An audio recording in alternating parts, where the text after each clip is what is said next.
Prepare to immerse yourself in the shadows, where every second counts and victory is within your grasp. Sharpen your instincts, focus your resolve, and get ready to seize the moment. So, looking at the screen now, I don't know who the assassins are.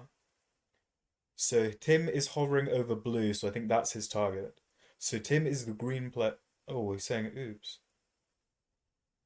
Okay, so I think Tim's communicating to us that he's going to be attacking. His target is the blue player. So in the assassin's mode, you need to defeat your target in order to win, and you need to do that before anyone else defeats their target. Otherwise, they'll be the winner. There's also a point system to this tournament, so it's worth watching out for that. Okay, so is the volume all good?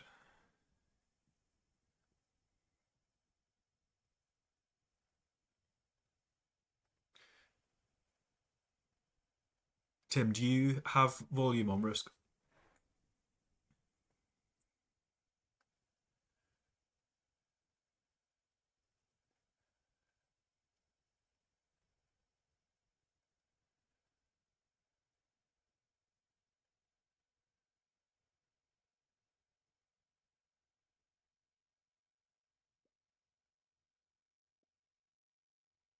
Okay, so Zero's DM the players their targets. So we're off to an interesting start, actually. I think that blue has hit green, and green is trying to kill blue. So we've got Tim, he's a free for all world champion, and I think it's actually possible that the his target also has him as a target. So in an interesting turn of events, we're seeing. Well, I'm basing this off off the fact that blue's hit a one, but the possibility that we might have almost a 1v1 between green and blue as they try and win this free for all game. So we see that he makes a strong fortify, bringing the stacks together, creating a powerful 10, instantly confronting blue's 5. So Tim is not afraid to really telegraph who he's targeting, but he's doing so in quite a powerful way. So, is this going to turn out to be a pro gamer move, or is this going to be a blunder? We're seeing red diversifying their troop placements. They were hovering over that too, which I think would have been an interesting attack. I don't think there was any real reason to use a 2v1 there, so I think that could have been a misclick. Moving out of the blizzard, which I think is an interesting development. I think Tim is emphasizing the top left position. Would be good if you could show the dashboard with scores. Yeah, I did show it, but it's just showing zeros.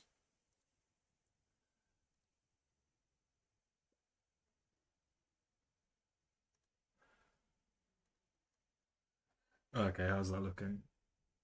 Yeah, I don't think there's much point in yeah, I don't think there's much point covering the screen of the emojis to just put zero like that. Do you think so? Like I'm not even sure. Is that even their correct scores? Like I don't think they're on 0 points. So you're sure that's definitely so they definitely actually have 0 points and that's not just like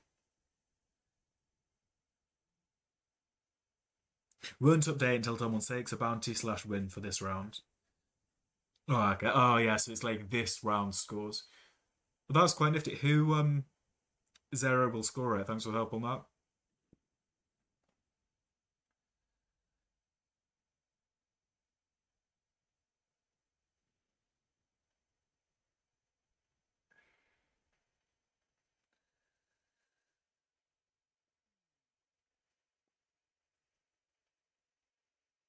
Okay, it's Tim's turn, but I think after his turn, I'll see if it's possible for him to turn the volume on risk. So Red's saying nice move there.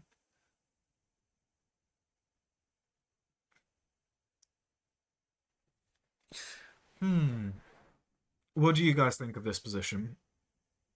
So the troop leader's white,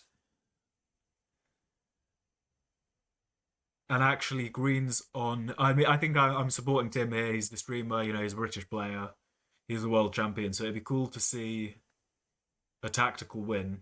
The question is, Will he be able to pull that off from this position?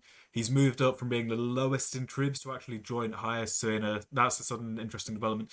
I think we saw white hit blue there, which was interesting. He could be going for the bonus on the left, but I think that plays nicely into the hands of Tim, the green player.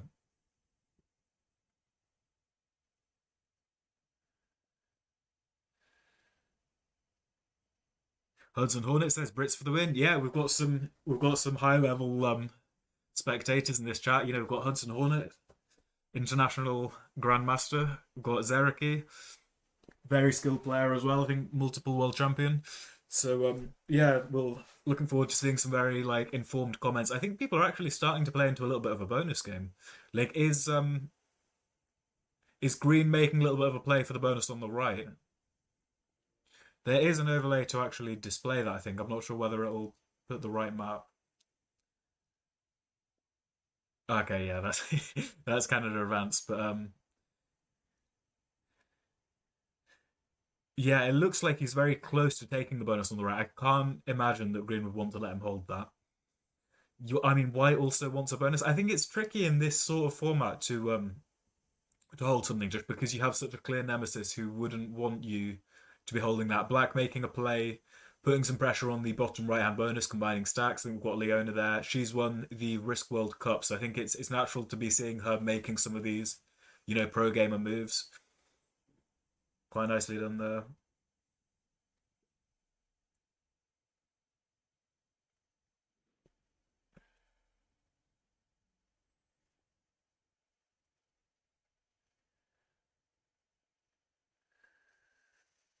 Do you guys have any idea who might be whose target?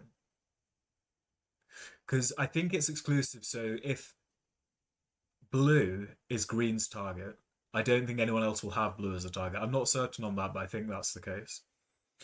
So that suggests to me the green's going for blue. I think he's been pretty clear about that. Green's been a little bit careful. He did hit one of blue's ones at the start, but other than that, he's been playing his cards close to his chest on revealing who he's targeting.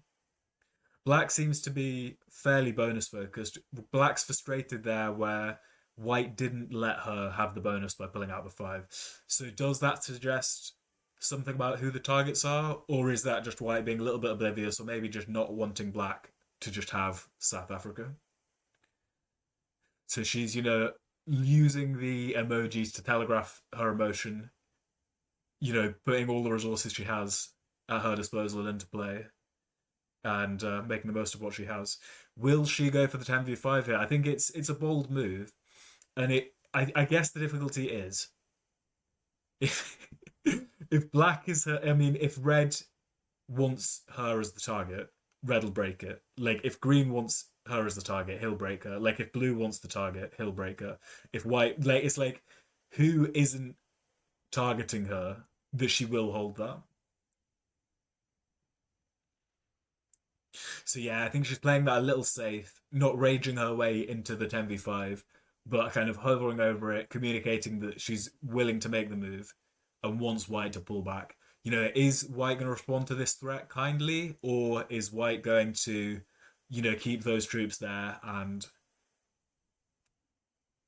be unwavering in his bravery?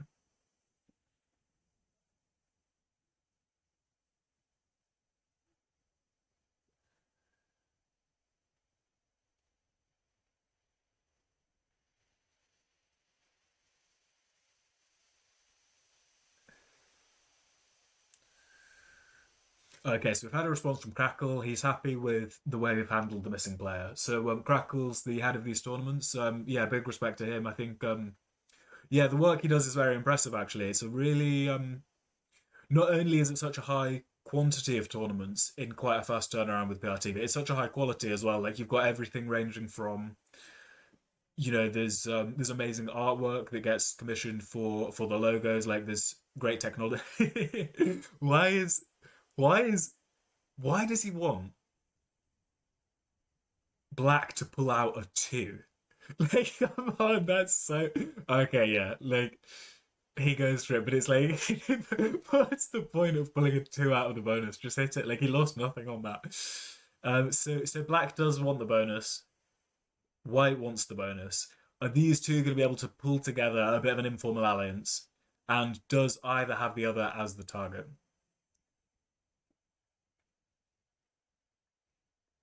So we know, or we think from his mouse movement, that green has blue as the target. He's fairly well positioned for it. So if you look, like his 8 is perfectly open to hit blue, his 10 is completely open, his 6 is open to that 5. I think the challenge is the okay, so I think it's possibly red taking white as a target, going for the break, moving in troops. So I think that's an interesting move that red didn't want to show that white was her target until the very last second. Then white got the bonus. Red reveals her position before it's too late. Doesn't let them hold the bonus. So I think that's a decent move. So we're seeing Patrick now playing as blue. Will he take his bonus on the right hand side of Africa? Is he hoping to hold that? Will he break black? See, it's possible. It's entirely possible that black's his target there. But equally, like maybe he just didn't want black to have a bonus. Like maybe he doesn't want to let black win. There's no voice chat. It's actually hard to be certain.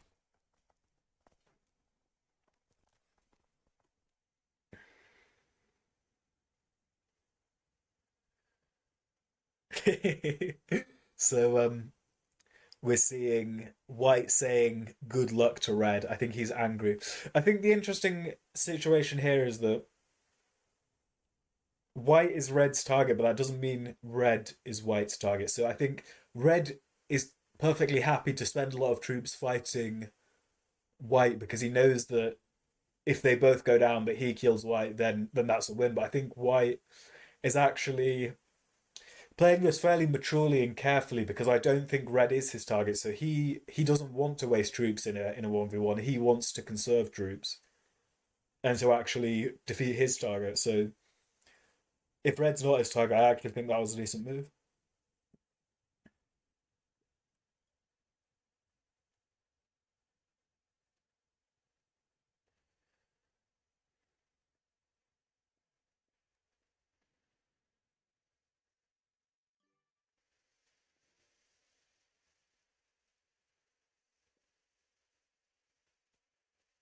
Okay, we've got 9 viewers. Welcome to stream, guys. Hope you're enjoying it. Let me know if you have any questions or if you have any comments.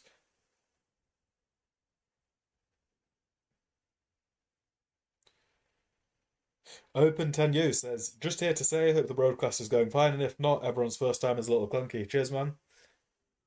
Yeah, I mean, it seems to be going well. Like, we've got 9 viewers, which I'm very happy with.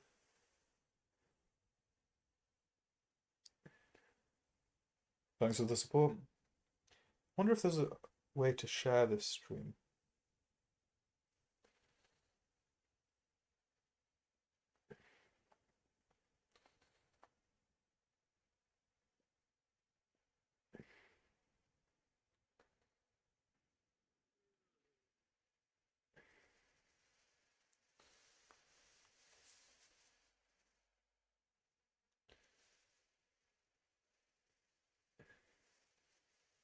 I tried to ping at live game and it pinged a player called live game. Like, whose name is live game?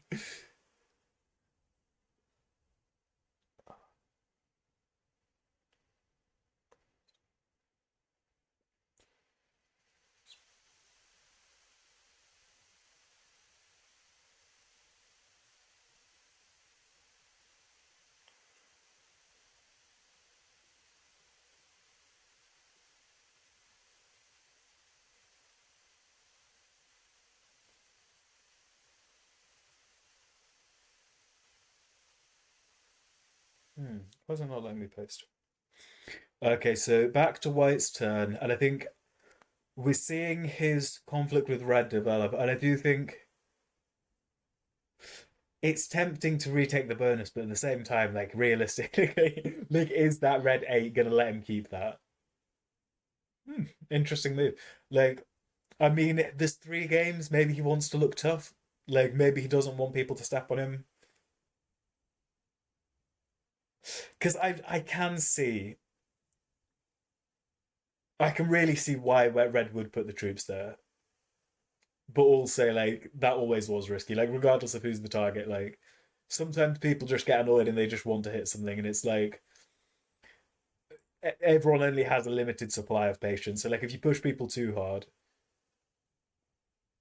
they're gonna snap even when it's not the perfect move. I think we see that a lot in Risk. I think you never want to be a pushover. So especially going into there's 3 games here. Nobody wants to be soft on the first game and people walk all over them in the next two. So I think he's demonstrating it in a fairly low cost way that he's not afraid to make bold moves going into the next couple of games. Call Me Driz says, yo, yo, yo, welcome to the stream, man. How's it going? We're streaming the Assassins Unlimited Open, and we are joined by Zeraki, Call Me Driz, and Hudson Hornet. So far, we're keeping an eye on world champion Tim, playing as the green player, and we think his target is blue. Will he be able to pull off the win here? He is the troop leader. Will that be enough? So we're seeing it's progressive cards. Leona trading in for 12. These cards are starting to progress quite fast. So she shifts into troop leader. Just it's in classic Leona fashion. I think she gained a reputation in the World Tournament where there was voice chat for every time. Was it World Tournament or Classic Tournament? But every time someone traded in, she'd be like, guys, we've got to watch out for this person. They're the troop leader. So I do think there's an irony to it being her now that's trading in and becoming the troop leader. Maybe like people have got to watch out for her. And Riz says, hello, Mr. Sterling. I'm doing good and I hope you are too. Yeah, doing all right. We've got 11 viewers. So yeah, we're doing very nicely. The stream seems to be functioning, which I'm happy with. This is my first broadcast for the Pro Risk Breakers organization, and so far nothing's broken. So I'm happy with how things are going. Opens introduced me to how to run the broadcast, and he's done a good job of teaching me how to manage it. White trades in on 3 there, which I think is slightly like it's not the instinct to trade on 3 at this stage in the game. So I think he has a reason to be trading. And I don't know whether that's to make a kill or whether that's to avoid being killed. But I think he has a reason to trade. I don't think that was a nonchalant move. Is his target red? Could this be an instant win? Yeah, I think red could be his target. Is the 2v1 going to be enough there? 37%, bringing it up to maybe 40% with a slow roll. And he didn't win that. And I think yeah, I don't think he has another. Like, realistically, the 40 is not going to move through a 10, a 7, and a 1 and still hit the 1. I don't know whether he should have tried because it's such a low chance that he wins that, but at the same time, it's like if he doesn't win. So I guess it really depends how he values the survival points. Games a lot says, what's the name of this emoji? Not like says not like this emoji. Hudson says ouch. Call Me Driz says yikes. And Zeraki said that was a massive fail. He didn't have it either way. Yeah, I mean, I did think he was trading his cards a little bit early, and I understand that like when the pressure's on, you don't want to like wait too long and someone else win, but at the same time, like you don't want to suicide. And I think this was somewhere in between. Tim wins easily now. Yeah, I think that was really nicely played by Tim. I honestly couldn't floor any of his moves there. I am interested to see who the others had as their targets. Naturally, I think white had red as the target. I think green had blue. I didn't see a lot of what blue was targeting. And Games a Lot says GG. Call Me Drew says GG Tim.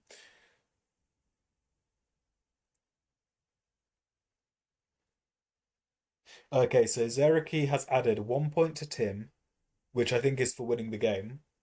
And I think there's other points you can get. I don't know exactly how they work in this, but I think is it for surviving?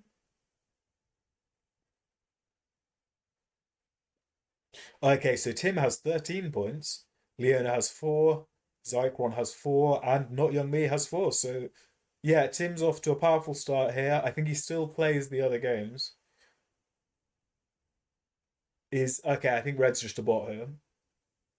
I don't know whether they need to do anything else here or if he's just seeing what's happening. Call Me Drew says Hudson, you are so British.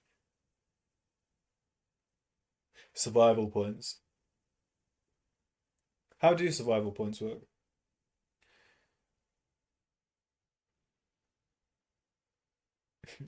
Hudson Hornet says, leave me and my tea alone in response to Call Me Drew saying, Hudson, you are so British.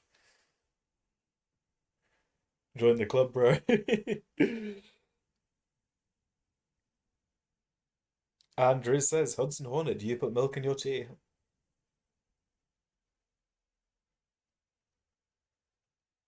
Hudson is so British, jolly good.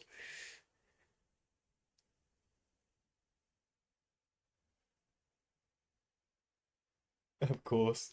To be without milk is scandalous. I actually had a cup of tea today without without milk.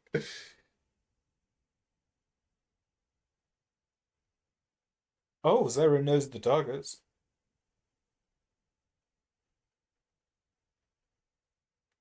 So the targets are Patrick, so that's the blue player, will be targeting not young me, who's not joined yet. Mitzi, so that's Tim, will be targeting Patrick. Leona in black will be targeting Zycron. Zycron will be. Ooh, this is interesting. So Leona's targeting Zycron, and Zycron is targeting Leona. So we've got a bit of a 1v1 situation there between black and white. It's almost a chess, isn't it? Black versus white 1v1. So Leona and Zycron have each other as targets. Patrick has Not Young Me, and Not Young Me has Tim, and Tim has Patrick. So we've got like a 1v1 between black and white and kind of a love triangle between green, blue, and where is the other player? Does he know that there's multiple games in this? Tim's hovering over Patrick there because I think he has him as the target. So it looks like he's using something special for his colours.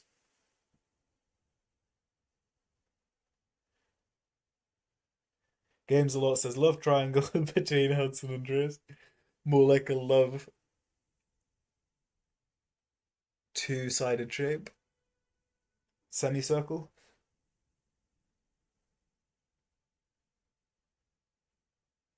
Andrew says we need one more to be a triangle. Andre Hedges with 400 purple things says, "What's up, guys? How is everyone?" Andre's rich with these purple things. Like he gave me some as well.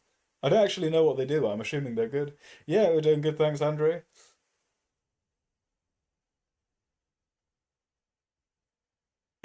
Purple things, yes.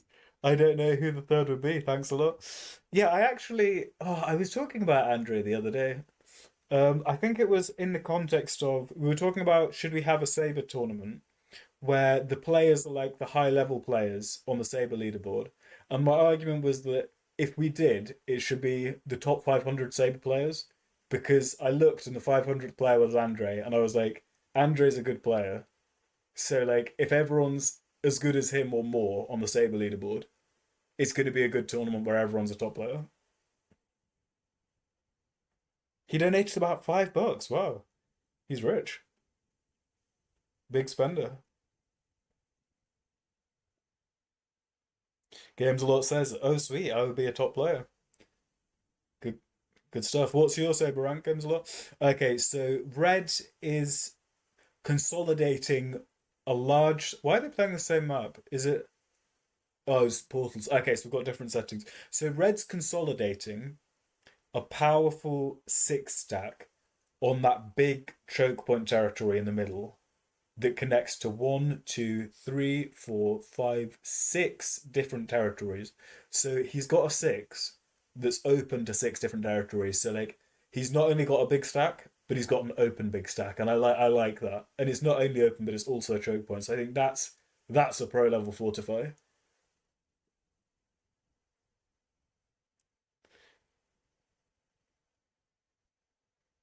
Okay, black. She's doing something particular with it. Did you see that? She really carefully slided the exact amount of troops. Like that wasn't a careless quick slider. That was like precision engineering there. Like she put the perfect slider, delivered, you know, basically no losses, and takes the bonus. I think that was a powerful move. And the chat's heating up. Hudson Hornet says sus. Games a lot says, I mean, based on your assassin's placement, you must be. Andre Head just says, ha, I'm only okay. I'm good at what I am good at, and only okay at some of the things. I mean, I can relate to that. I'm good at what I'm good at, and yeah, only okay at other things. And Hudson says, Driz says the other side of this semicircle. Um, Andre says, I hope we're doing good. All the best. It do be like that. Automated held for sex words. Swipe to allow or deny.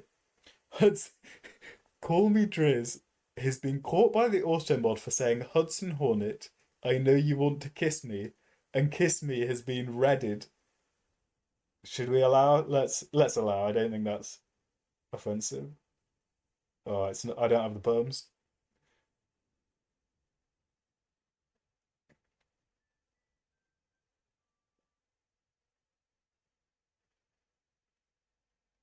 Okay, so blue is separating his positions.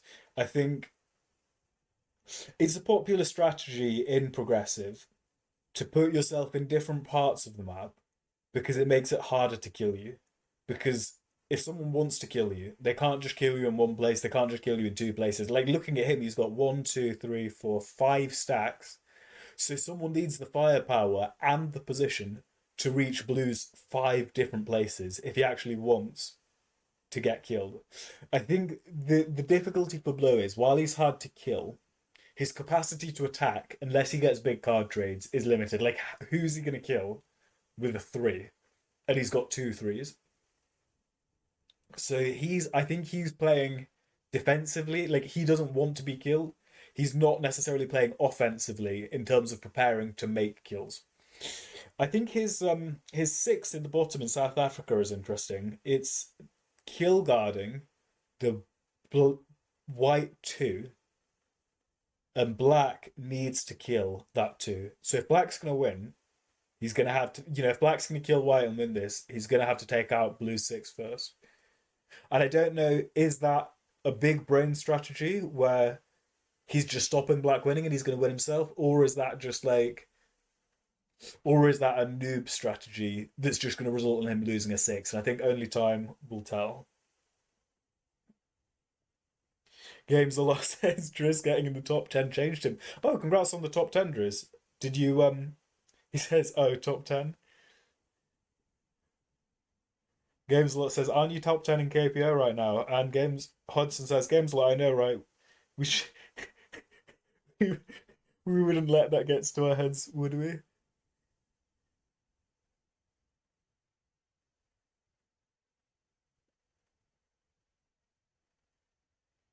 I'm always careful not to be too cocky when I'm doing well in a tournament because it's it's like your next loss is never that far round the corner. Like there's no point me saying I'm the best player because I literally never know when tomorrow might just be a loss and I don't want to look silly. As all it takes is one noob Sam and the tourney is still young. Who's Green's target again?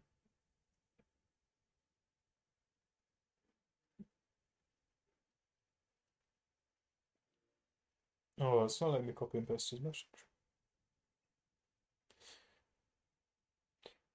Okay, the targets are Patrick. Patrick's blue, right? So Patrick to not young me, who I think is red. So blue to red to green to blue.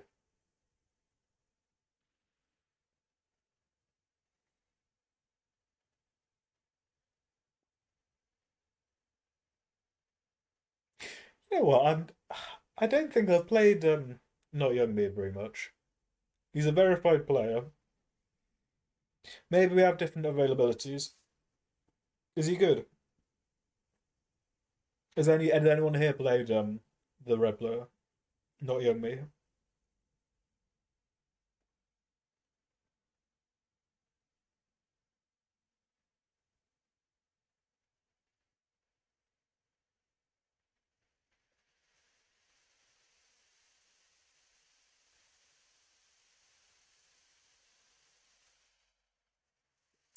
Games a lot says not young me is pretty good. I played him once in a free for all tournament.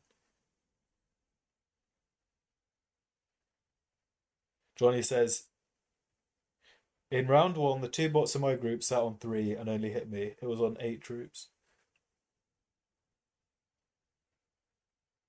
Oh. So you're really seeing they're making use of the chat expressions because they don't have voice chat. I think we see that with Rust players. They often are very resourceful. Like whatever you give them, they can make something of it and really find a way to incorporate it into their strategy. It's actually quite brave, I think, that Green has moved into Black's bonus, even though that's not his target. And like he's not her target, so it's like he's confident that she's not gonna hit him. But like you can only be that confident. And like she might hit like it's not a good move for her to him, but she still might do it. And like he doesn't have to do that. But it makes it harder for her to win, but it doesn't make it that much easier for him to win. They are fellow British players. I know she played in World Cup. I wonder whether he was in her team for that. Whether they're quite familiar with each other's playstyle, that he somehow knows psychologically that she doesn't want to hit a stack of that size. Call Me Driz says, Sterling, I need some 1v1 lectures. Clearly unrelated to having to play you this following week. Oh yeah, I forgot about that. So in the team 1v1 tournament in the Risking of the Hill server, I will be playing Driz this week, apparently.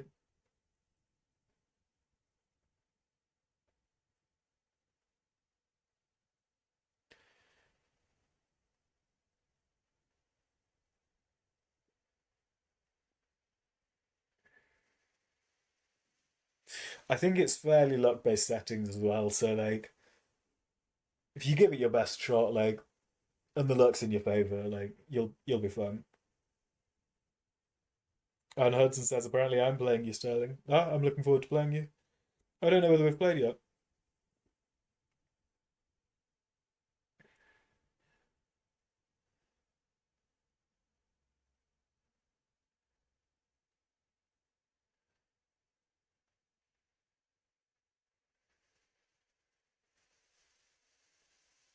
Let's grab the link to our sponsor. So, if any of you like gamer energy drinks, we do have a promo on an energy drink for gamers that are sponsoring our streams.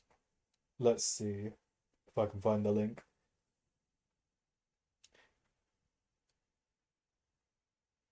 Hmm.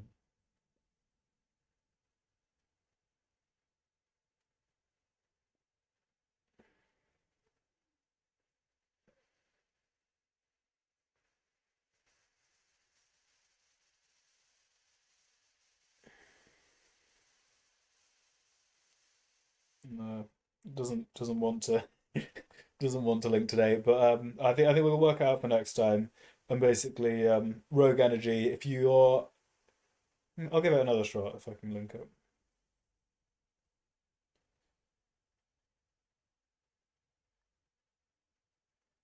Oh, would you look at that? So yeah, I mean, you can.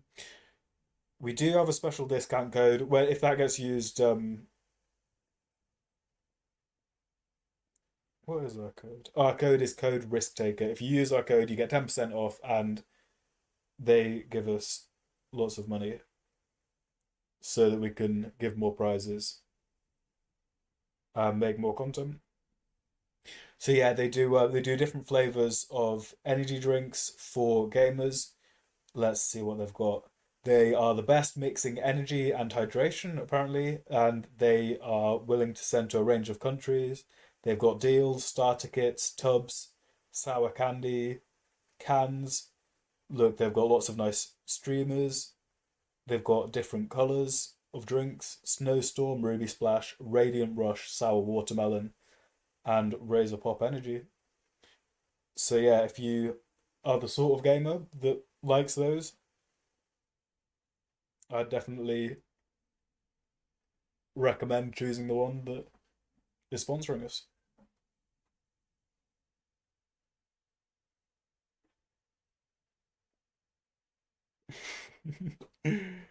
Driz says, Hudson, what's your opinion on pineapple on pizza?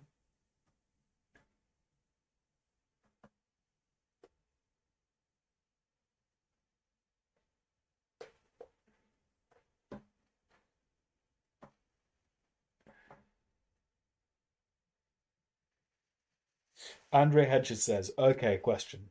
In a three territory bonus, you have two of the territories, but they are both ones, and someone else has a two in the same bonus. Whose bonus is it?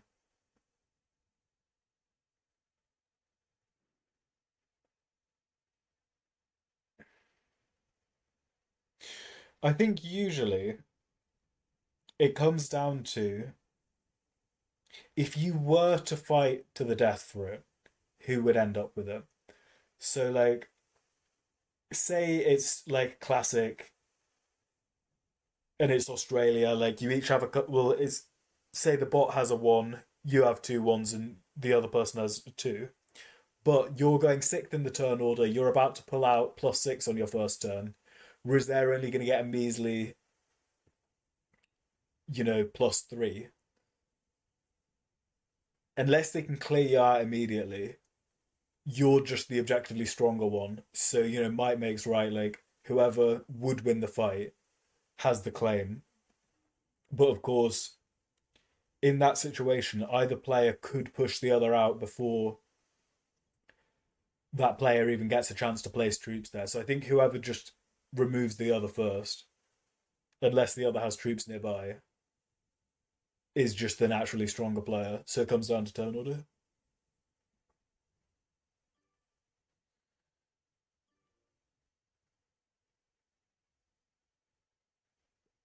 I'll try and ask Tim if you can turn the volume on risk.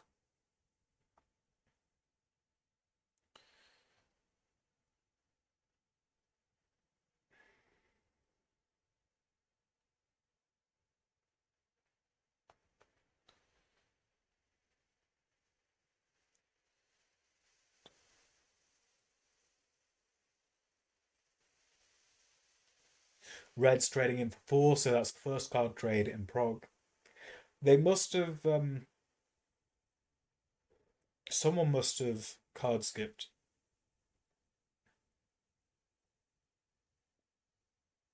Blue, I think white, blue must have. Otherwise, he would have traded first.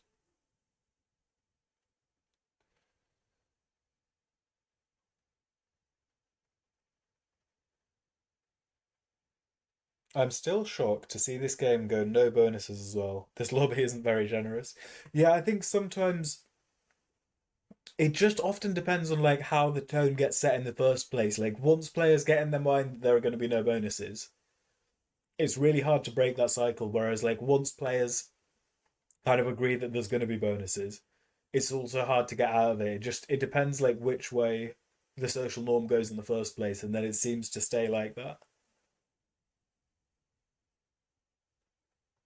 I'm gonna get a drink quickly. Imagine if I got a rogue energy, but I'm not. I'm just getting water.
And Gameslot says, "Don't tell Rogue Energy, but I'm going to get a Red Bull." I wonder, I wonder what they'd do if I actually did have a Red Bull on the stream, because in the contract it specifically says like, do not, don't advertise any other energy drinks on the sponsored streams you're doing for us. But is it if I just was drinking it and like didn't advertise it, would that count?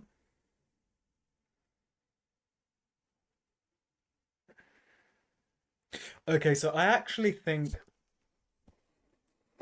the card skip from blue I think was a decent move here. Like instead of getting the four troops, he took 12, and he also deprived every other player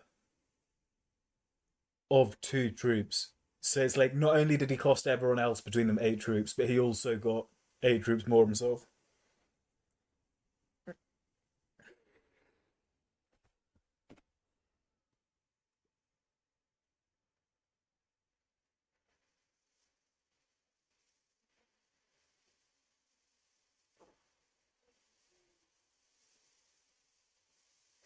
I'm not gonna pretend that card skipping is always good because you can just die.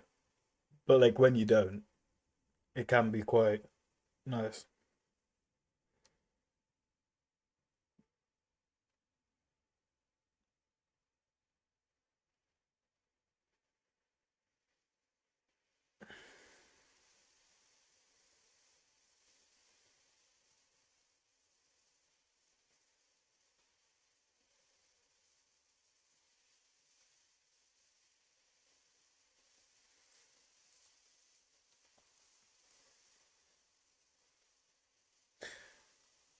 Do you think anyone will have a trade on three? And if they did, would they want to use it?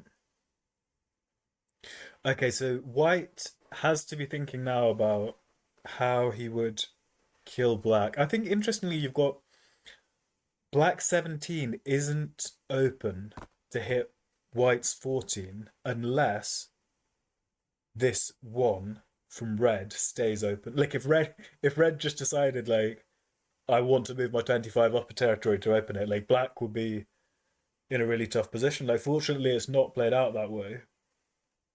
But that was a big risk to take. I wonder, is Black going to go for the win here? Like, I think going through blue 16 is tough. Really tough, actually.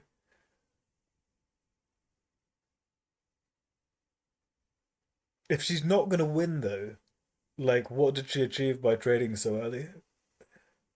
Like, did she think she was going to get killed already?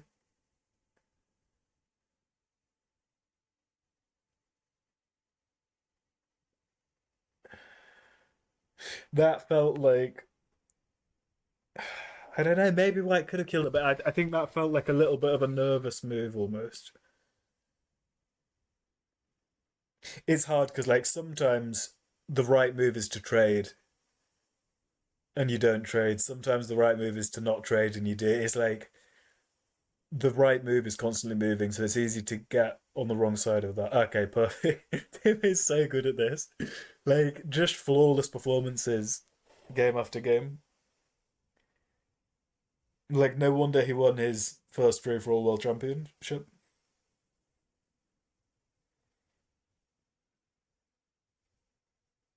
And the same target as well, which I think makes it even funnier.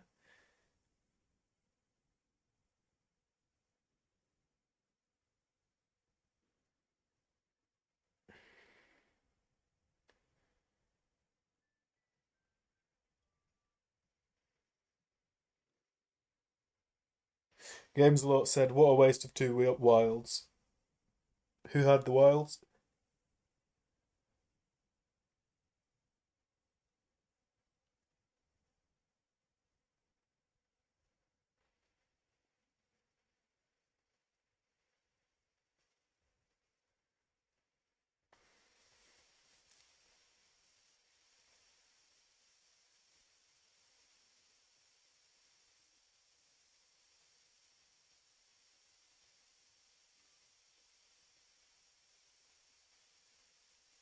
Yeah, why can't I hear Tim's risk?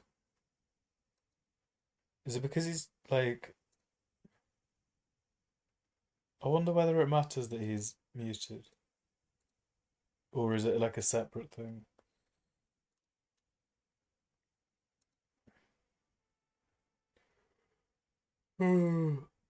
Oh, he joined the he joined the wrong lobby.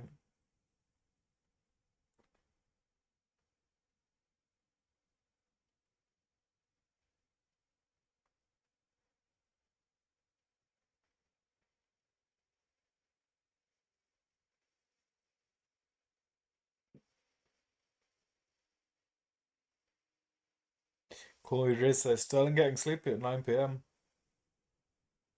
Yeah, I was doing some weightlifting today, and I think it going yeah getting a max, and it probably takes it out of you. Oh, I'm quite sleepy now actually. The targets are Patrick's going for Mitzi, Leona going for Not Young Me going for Leona, and Mitzi going for Zycron, Zycron going for Patrick.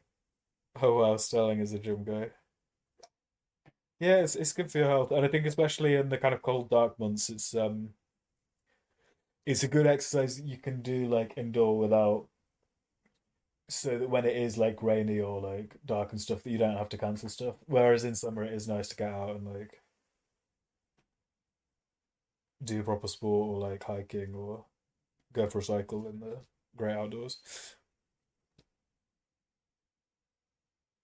Been learning how to clean and jerk, so starting with the barbell on the floor, like trying to get the most weight with my arms locked like straight up above my head, holding the weights, but it's like it's so hard. The like uh, you'll see like videos of like women in a much lower weight class than me lifting like similar to what I can lift, just because that like firstly like they're so strong, but also like the technique is like so challenging. At least I'm making steady improvement there. I think that's the important thing with a lot of things is to you don't need to worry about comparing yourself to others, but if you can be a little bit better than where you were this time last week and consistently do that, you can go a long way over time. Important question, how much do you bench? Um, Not loads. Trying to think. I think today I was doing like 90 kg for reps. This thing is like 200 pounds or so.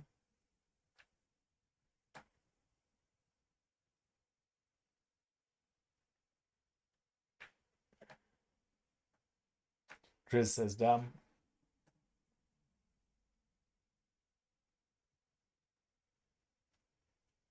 I weigh 83 kilograms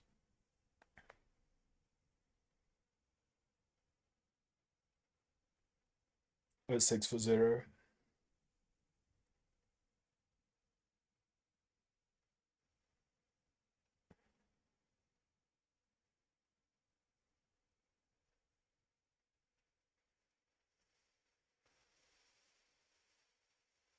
How much do you bench, Driz? Hudson says I don't mind Eric getting a few points.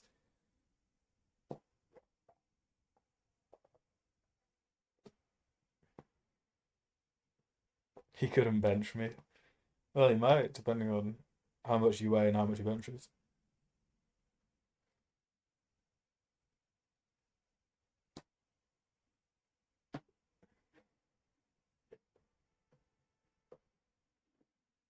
I can definitely bench Hudson. Nicely done. I think yesterday I deadlifted 160 kg and I can do 70 for a few reps. Ah, nicely done. How much do you weigh? If that's not like offensive to ask.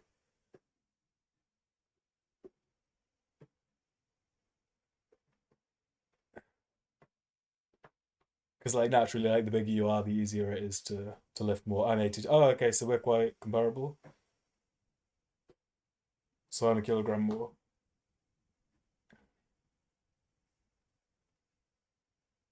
I can squat 125 and deadlift about 160.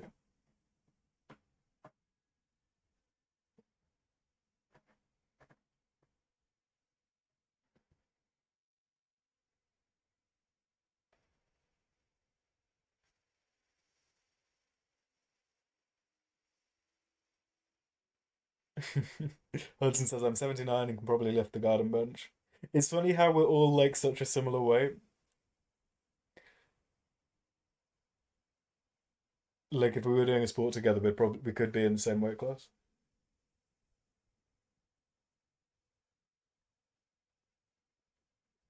I'm built like an upside down triangle. Oh, so you have like a strong chest, like strong lats, traps, kind of lean calves, and oh, an upside down triangle, kind of strong quads, lightweight head, slim neck, slender shoulders. You just have thick thighs.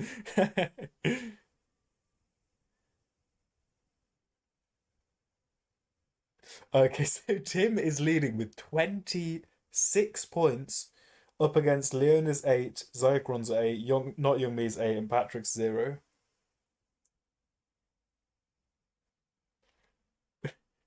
Hudson says I have thick thighs, and Colby says, damn, let me get a good look at those. I mean, what? Of course, any day, hun.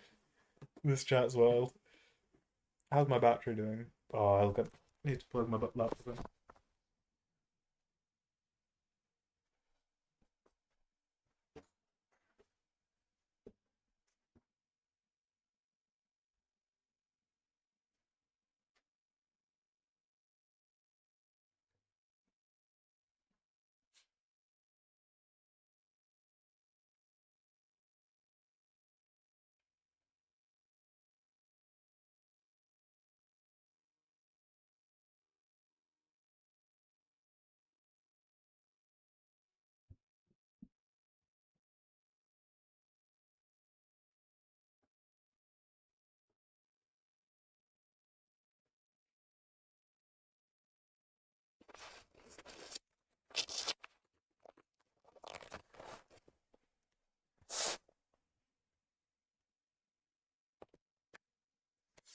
Okay, so it looks like they're getting their targets ready to start.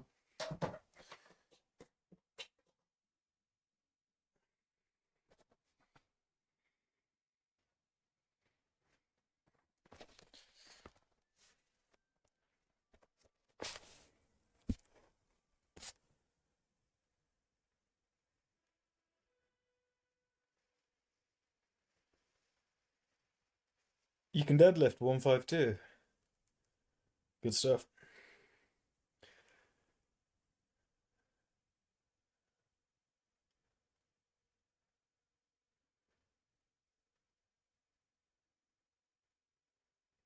Why why is there so many African games on this?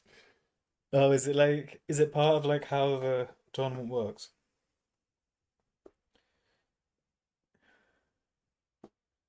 Okay, do we know who the targets are?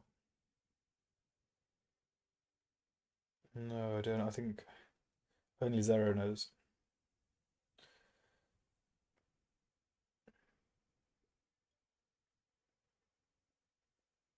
Oh, my girlfriend's gone to the gym.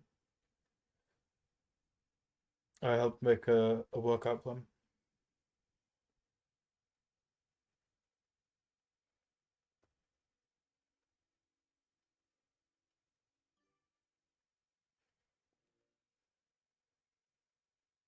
Okay, the new targets are Patrick to Mitzi, so we've got blue to green,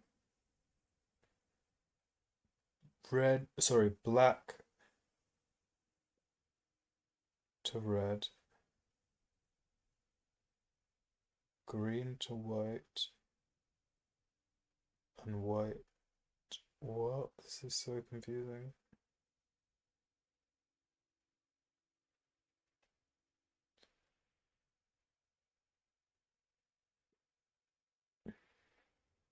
It's like a pentagon.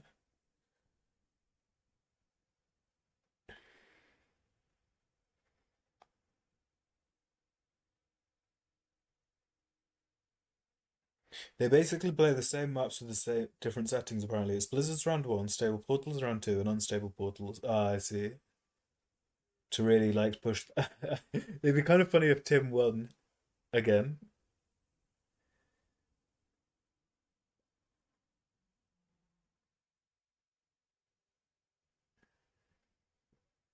I think Tim for a while was actually at the top of the Saber scores, like as like the number one free for all player overall. I think Zera was on top of combined Saber with like 1v1 and free for all. You also got players like Pete, Kilted, Arco up there as well. This time he has a finally different target. You're second. That's still nuts though. Saber score's like the hardest thing to rank up because like it's like everything counts towards it, so like you can't really choose to rank it up easily. Like if you wanted to increase your rank, you could spend more time on rank, or like if you wanted to win like I don't know, if you just wanted PRT points, you could just play loads of PRT, whereas like to get a good saber score, you just have to be literally good at everything. And not only good at everything, but like have time for everything.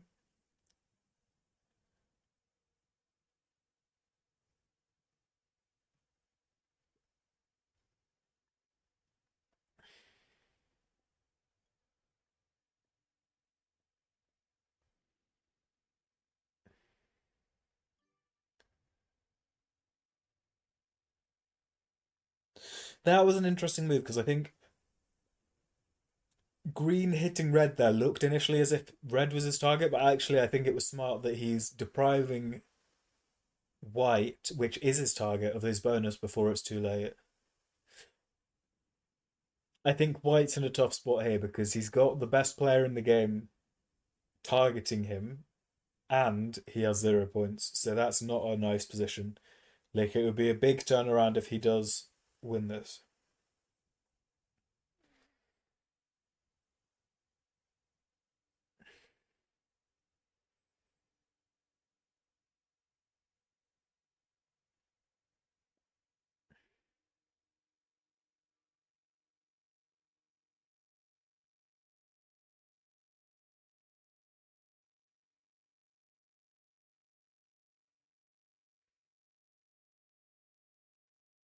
Alandra says, yeah, and I don't have time for hardly any, which is why I'm 500. It's so true. It's like the crazy thing as well, it's not even like you don't just have to play a few tournaments, you have to like win a few tournaments to get to the top, and it's like even the best players don't win all their tournaments. So like and you can't cruise or play them badly. Like you've got to like really focus on like actually playing all of them well as well. But like you need a lot of tournaments and to play them really well. I think that's the big thing that I find. Like I think I'm like 48th, but like firstly I just don't sign up for like anywhere near as many as I should if I want to maximize it. But also like there's too many that I just kind of cruise. Like there'll be particular ones that I am like really interested in and will like practice for and like play all my games and stuff. Whereas it's like it's just hard to play everything at full pelt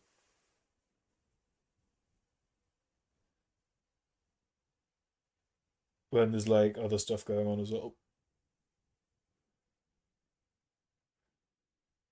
He's going in on white quite early, removing positions.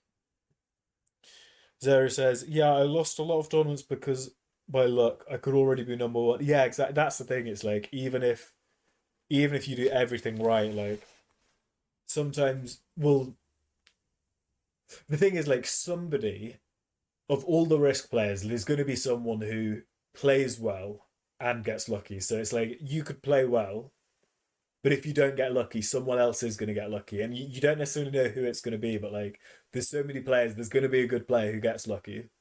So it's like you're always going to need some luck to keep up with that guy.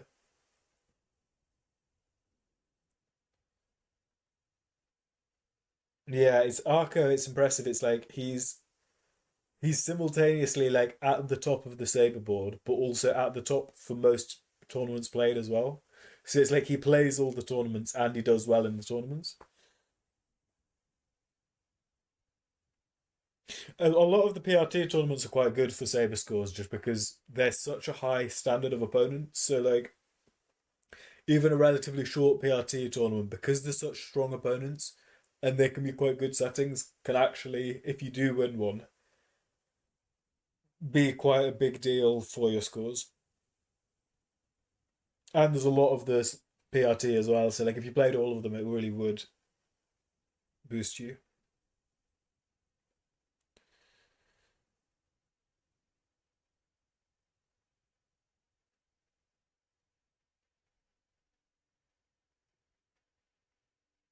Hudson says Assassin's the only PRT tournament currently I've done well in. Yeah, it's quite a unique skill set for him.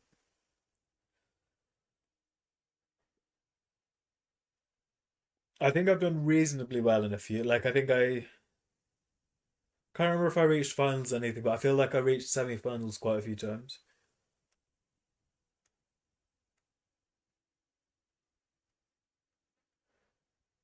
There's other details as well, like I don't always read, and I'm sure a lot of other people do this as well, but like I don't always know exactly what the tournament rules are before like playing, and like little things like that, like if you just took the time to prepare and like know exactly what it is that you are playing, it can make a difference. Like sometimes like I don't realize that something's like winner plays all or like points or something.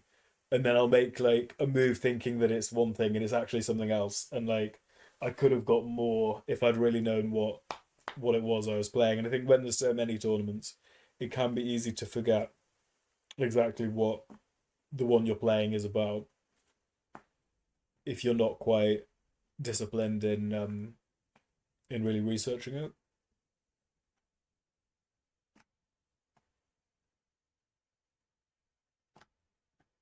Hudson reached octofinals in the Opens and got knocked out in octos the first round in every invitational I've been in. I mean, invitationals are tough, aren't they? Like, just everybody in an invitational just is very skilled.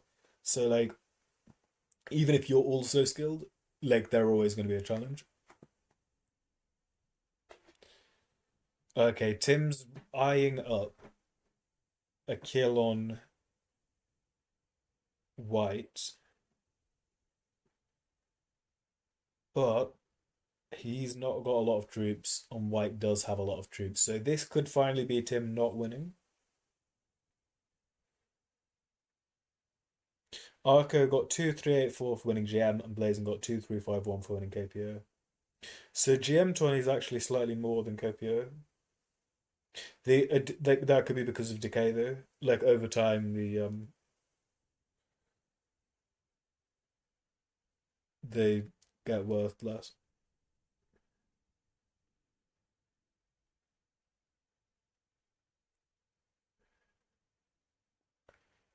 Yeah, White is doing nicely, I think, to be holding on to that bonus. He's got fives everywhere, which suggests that he doesn't know where the next attack's going to come from. But if he knew that green was the one target him, he actually, I think he could push more of those troops to the right, where I think it's more likely that green's going to be attacking from.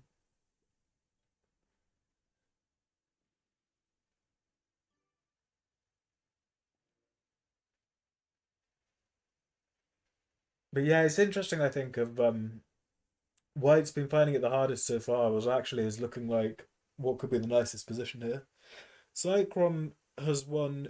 I think Zycron is the PRT leaderboard champion, isn't he? Like he has the most PRT points of anyone. So it's kind of surprising to see him struggle in this match when he should, on paper, just be very good at PRT tournaments.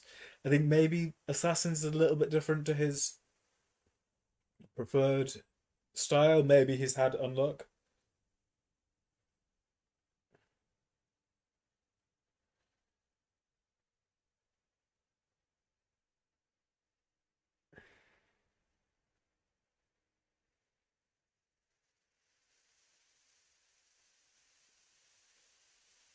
Who do you guys think is going to win this one?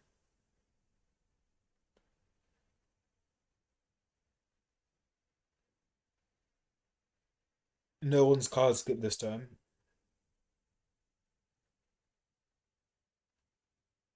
Hudson's rooting for Leona. Yeah, I think Leona and Zycron have a nice turn order in this. Like I think in progressive, you don't want to be last because sometimes you just die before you get a chance to use your cards, but also you don't want to be first and just be trading in small sets that aren't quite enough to do anything. I think often like being towards the end where you're getting big trades, but not too far that you're dying, is the sweet spot, I think, with progressive advantage. And I think everyone has their own opinion on what's a good turn order for progressive, but that's my take.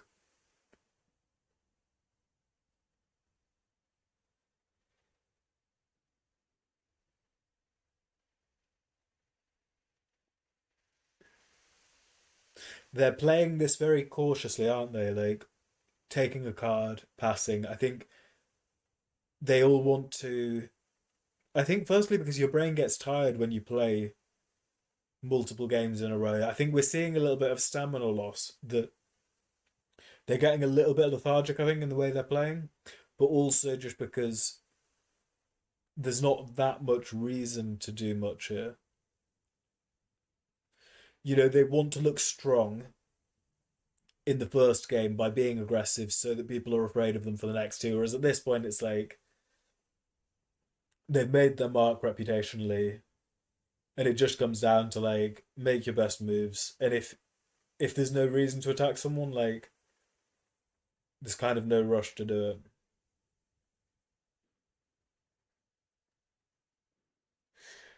Call Me Drake says this. He reckons this is Zycron's first Assassin's tournament. Oh, okay, I think that makes sense. So he's overall a powerful player, but I think Assassin is for him an unfamiliar game mode. So he's not really playing on home turf here, which would make it all the more impressive, I think, if he does create a victory. So I'm guessing Patrick's target is green, and I think it's honestly close. This could go either way. I think he'd just need. I mean, it's. I think this is tough actually because like to kill the three, the two, and the two ones. Yeah, he's not got it. So I do think. I mean, props to him for realizing that he didn't have it and stopping, but equally, like, did he ever have it? Like, like, should he have? Like, was that bad luck, or was that just like a completely ridiculous, like, biting off more than he could chew?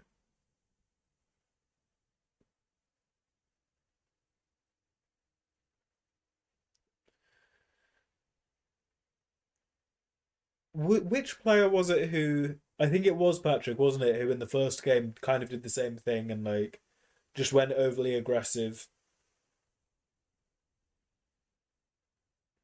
She killing Green so that something special happens if you kill someone else's target, and I can't remember what it is.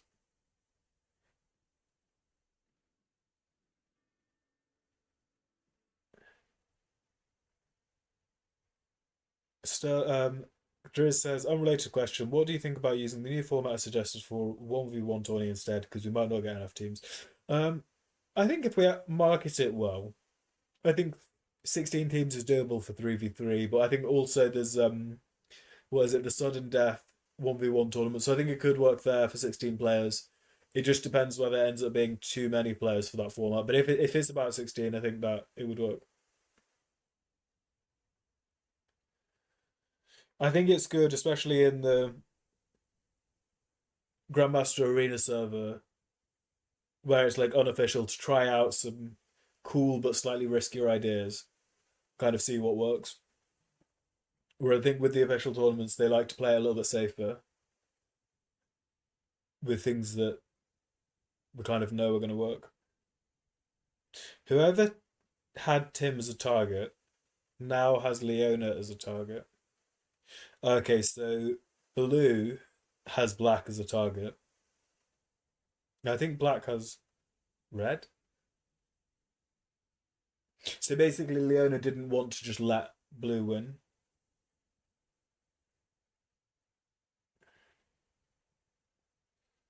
Chris says, good, I'll try and work out different participants to see what works.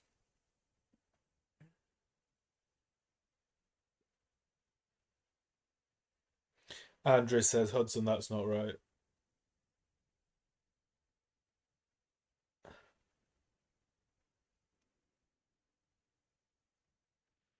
Red's trying to kill black. I honestly can't remember who.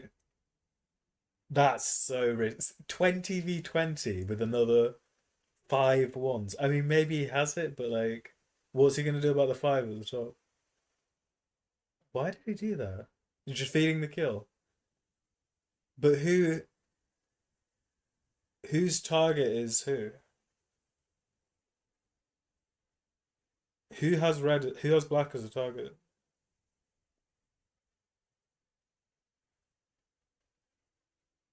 I feel like they're getting tired and bored, and that like deep down, part of them knows these aren't the right moves, but they don't have the energy almost to make the right move, or they can't be bothered to make the right move. But like, I don't think in their heart of hearts they actually think these are good moves.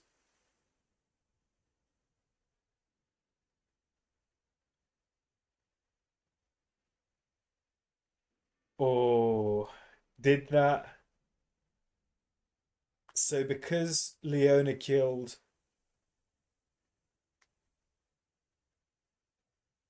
Carter says, Raid, welcome to the stream, man. We've got 40 people watching. So we have just had, I think, Patrick winning this game after a feed. And Grizz says raid. Jax Wild says game over. Why did you crop half the screen? Um, I don't know. It was just like that, to be honest. 52 for Tim LMAO. That's a bit wrong.